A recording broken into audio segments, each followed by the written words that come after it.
ہماری گفتگو ماہ رمضان کی چھٹے دن کی دعا کے سلسلے میں ہے۔ دعا کے بارے میں کچھ چیزیں بیان کر دینا اور کچھ چیزوں کے اوپر غور و فکر کرنا، تدبر کرنا، یہ انسان کی فضیلت کو، اہمیت کو بڑھا دیتا ہے۔ آج کی جو ہماری دعا ہے اس کے اندر بندہ چند چیزوں کی درخواست کر رہا ہے۔ اللہم تخذلنی فیہ لتعرض معصیتک، کہ پروردگار عالم مجھے اس ماہ اور اس دن میں معصیت کی وجہ سے ذلیل اور رسوا نہ کرنا۔ ولا تضربنی بسیاط نقمتک، اور اپنے عذاب کے تازیانے سے مجھے محفوظ رکھنا۔ وزحزحنی فیہ من موجبات سخطک بمنک وایادیک، اور پروردگار عالم مجھے اس دن ان تمام چیزوں سے دور رکھنا جو تیرے غضب کا سبب بنتے ہیں۔ تیرے احسان اور نعمتوں کا تجھے واسطہ ہے۔ یا منتہا رغبت الراغبین، اے شوق اور رغبت رکھنے والوں کی آخری امید اور آخری پناہ گاہ۔ مختصر یہ کہ اس دعا کے اندر بندہ تین چیزوں کی درخواست پروردگار عالم سے کر رہا ہے۔ پہلی چیز، گناہ اور معصیت کی بنیاد پر مجھے ذلیل اور رسوا نہ کرنا۔ دوسری چیز، عذاب سے محفوظ رکھنے کی درخواست ہے۔ اور تیسری چیز، عذاب الہی کے سبب کو خود سے دور رکھنے کی درخواست ہے کہ جن کی وجہ سے پروردگار عالم کا غضب نازل ہوتا ہے۔ اگر آپ پہلے فقرے کے اوپر غور و فکر کریں اور تدبر کریں تو اس کے اندر بندہ جو درخواست کر رہا ہے، اللہم لا تخذلنی فیہ لتعرض معصیتک، یعنی پروردگار مجھے اس ماہ اور اس دن معصیت سے دور رکھنا، کیونکہ اگر میں تیری معصیت کو انجام دوں گا تو ذلیل اور رسوا ہو جاؤں گا۔ اس فقرے کے اندر تخذلنی جو استعمال ہوا ہے دراصل خذلان ہے، یعنی کسی بھی بندے کو اس کے حال پر چھوڑ دینا۔ اگر پروردگار عالم کسی بندے کو اس کے حال پر چھوڑ دے تو یہ بندے کے لیے ذلت اور رسوائی کا سبب ہے، اور اگر پروردگار عالم کسی بندے کو اس کے حال پر چھوڑ دے تو شیطان اپنی گرفت میں لے لیتا ہے، وہ شیطان کے جال میں بآسانی آ جاتا ہے۔ خذلان کے مقابل میں نصرت ہے۔ اگر کسی کو پروردگار عالم کی نصرت حاصل ہو جائے تو وہ بندہ دنیا کی ہر چیز پر غالب آ جاتا ہے، یعنی ہر چیز پر قدرت رکھتا ہے، ہر چیز پر غالب آ جاتا ہے۔ لہذا انسان کو کوشش کرنی چاہیے کہ اس دن معصیت اور رسوائی، چونکہ اگر معصیت انجام دے گا تو ذلت اور رسوائی کا سبب بنے گا۔ خود معصیت کسے کہتے ہیں؟ معصیت گناہ کو کہتے ہیں۔ گناہ یعنی جو کام پروردگار عالم نے انجام دینے کو کہا ہے اس کو انجام نہ دینا، اور جن کاموں سے روکا ہے انہیں انجام دینا۔ اب خود گناہ کی تین قسمیں ہیں۔ ایک قلبی گناہ ہوتا ہے، ایک اعتقادی گناہ ہوتا ہے، اور ایک اعضاء و جوارح کا گناہ ہوتا ہے۔ قلبی گناہ مثلا انسان ریاکاری کرے، تکبر کرے، غرور اور حسد کرے، یہ قلبی گناہ ہے۔ اعتقادی گناہ مثلا شرک کرنا، پروردگار عالم کی ذات میں کسی کو شریک قرار دینا، یا غلو کرنا، اہل بیت اطہار کو ان کی شان، ان کی عظمت سے حد سے زیادہ بڑھا دینا۔ تیسرا جو گناہ ہوتا ہے وہ اعضاء و جوارح کا گناہ ہوتا ہے، مثلا کسی کے اوپر تہمت لگا دینا، کسی کو قتل کر دینا یا غیبت کرنا۔ یہ تمام وہ گناہ ہیں جو غضب الہی کا سبب بنتے ہیں، جن کی وجہ سے غضب پروردگار نازل ہوتا ہے۔ اب اگر کوئی انسان گناہ انجام دے رہا ہے اور کوئی انسان گناہ کر رہا ہے تو اس کے اوپر چند اثرات وارد ہوتے ہیں، عارض ہوتے ہیں، چند چیزیں اس کے اندر ظاہر ہوتی ہیں۔ سب سے پہلی چیز کہ جو گناہ انجام دیتا ہے اس کے دل سے لذت عبادت اور مناجات ختم ہو جاتی ہے، یعنی جو شیرینی پائی جاتی ہے مناجات اور عبادت میں وہ لذت ختم ہو جاتی ہے گناہ انجام دینے کی وجہ سے۔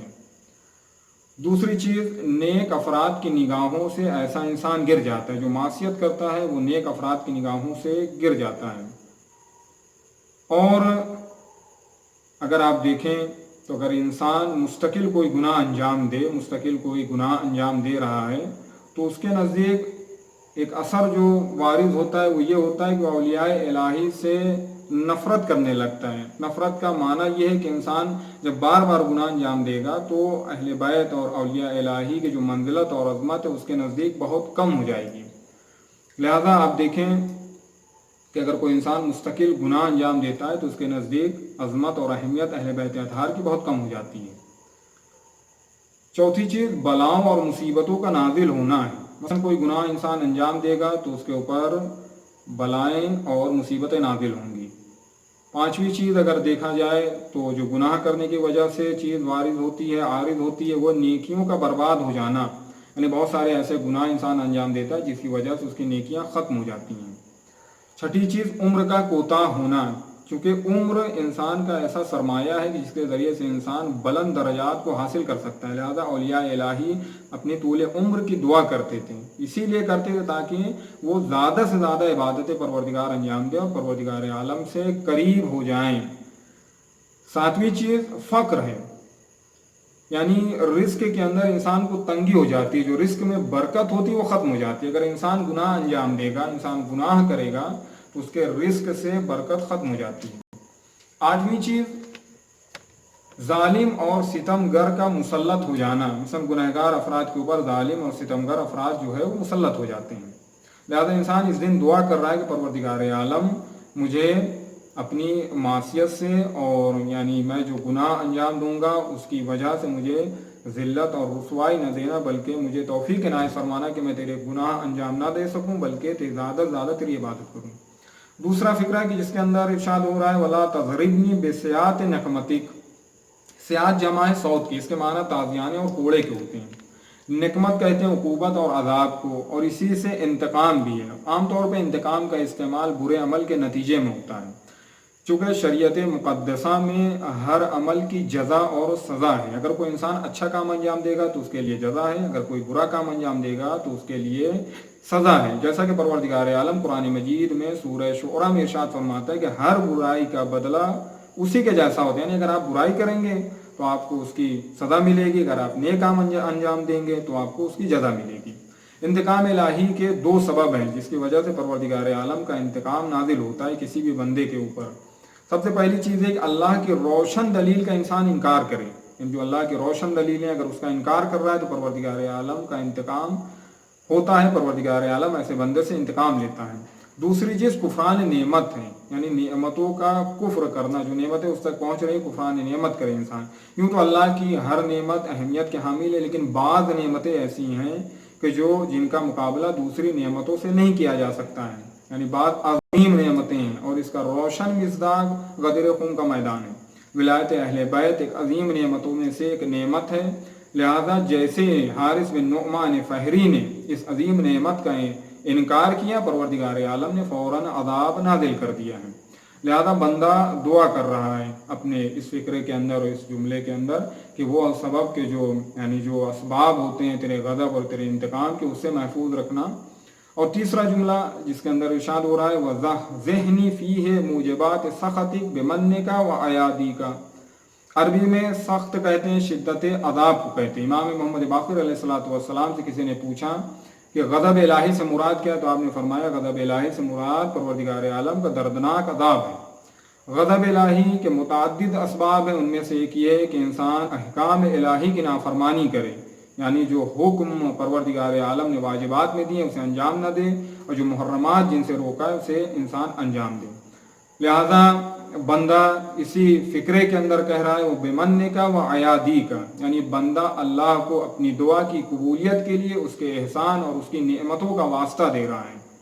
اور آخر میں اس دعا کا جملہ یا منتہا رغبت الراغبین، اے شوق اور رغبت رکھنے والوں کی انتہا یعنی پناہ گاہ۔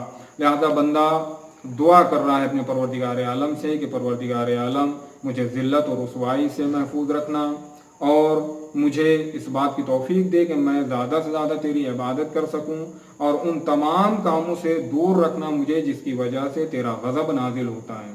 لہذا پروردگار عالم کی بارگاہ میں دعا ہے پروردگار عالم ہمیں اس مہینے میں خالص عبادت کرنے کی توفیق عنایت فرمائے۔ وآخر دعوانا ان الحمد للہ رب العالمین۔ اللہم صلی علی محمد وآل محمد وعجل فرجہم۔